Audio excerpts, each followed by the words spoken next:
আরেককালে আলোচনা অপরিচিত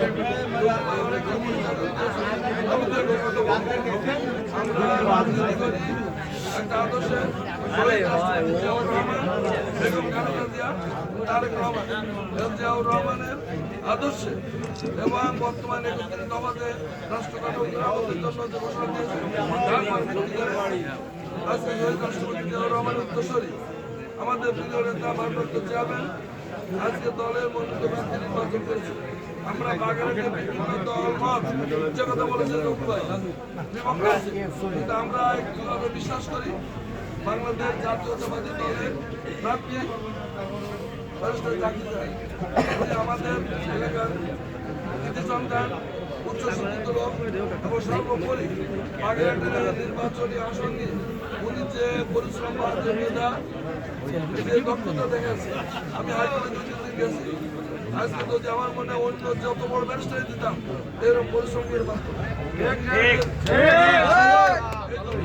বাগেরহাটের 50 বছর ইতিহাস দেখা হয় সেখানে ব্যারিস্টার চাকরি এটা আমাদের একক বাগেরহাটের মাঠের মানুষের দাবি। আজকে ওনাকে প্রার্থী ঘোষণা করাতে আমরা আল্লাহর কাছে শুকরিয়া এবং বাংলাদেশ জাতীয়তাবাদী দলের নীতি নির্ধারণী কমিটি তাদেরকে আমরা ধন্যবাদ জানাই। কারণ ওনাকে দিয়েছে আমরা সবাই মিলে বাগেরহাটে যদিও 2-3টি দলের বিভক্ত কিন্তু আমরা এক তারেক রহমানের নির্দেশে উনি বলছে প্রার্থী আর প্রার্থী হবে আমরা ধানের শীষে উনি ধানের শীষে প্রার্থী। আর এখানে নির্বাচন আমি বলি গুরুত্বপূর্ণ কথা বলছে নির্বাচনে করলাম আগের দিনও মানুষ ফিরে চলে আসে। আমরা কাউকে ছোট করবো না, কাউকে তিরস্কার করবো না। যে যে অবস্থান আছে একটা গ্রুপ এসে থাকতে পারে হয়তো দেখা যাবে তাকে আমার টান দিলে জাকির ভাইকে ফোন দিলে আমাকে আমার কাছে গেলে সে হয়তো ইলেকশনে আগের দিন আমাদের চলে যাবে। ভোট যদি আমাদের দিতে হবে কাউকে ছোট করা যাবে না, কাউকে অপকার করা যাবে না, কাউকে তিরস্কার করা যাবে না। সকলকে নিয়ে ঐক্যবদ্ধ ভাবে বাগেরহাট জেলা বিএনপির সর্বপর্যায়ের লোক যারা আছে সকলকে আমাদের এক করতে হবে।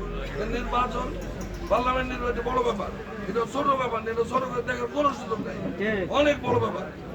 তারপরে বাংলাদেশের স্বাধীনতা সর্বভৌমত্ব এবার এই নির্বাচনের সাথে জড়িত। যদি ভাই একটা কথা বলছে ওইখানে জাতীয়তাবাদী দল যদি রাষ্ট্র ক্ষমতা না আসে দেশের স্বাধীনতা বিপন্ন হবে।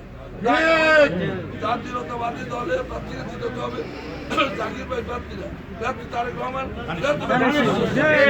সেই মতে আমরা তাকে নিয়ে কাজ করবো। ভুল যদি আমারও হতে পারে, সকলে হতে পারে, আলোচনা হতে পারে, আমরা ভুলে যাই আমরা ঐক্যবদ্ধ হবে ধানের শীষের প্রার্থীর কাজ করবো। আর আমি জাকির ভাইকে দেখেছি, আমি আলো বলি উনি সালাম ভাইয়ের সাথে কথা বলছি, সেলিম ভাইয়ের সাথে কথা বলছি, আরো অনেক তত আমি সবার সাথে কথা বলবো। সবাইকে আমি ডাকবেন, আমরা আপনাদের ডাকবো সবাই, আমরা তার যেখানে গেলে কাজে আমরা সবাই যাবো।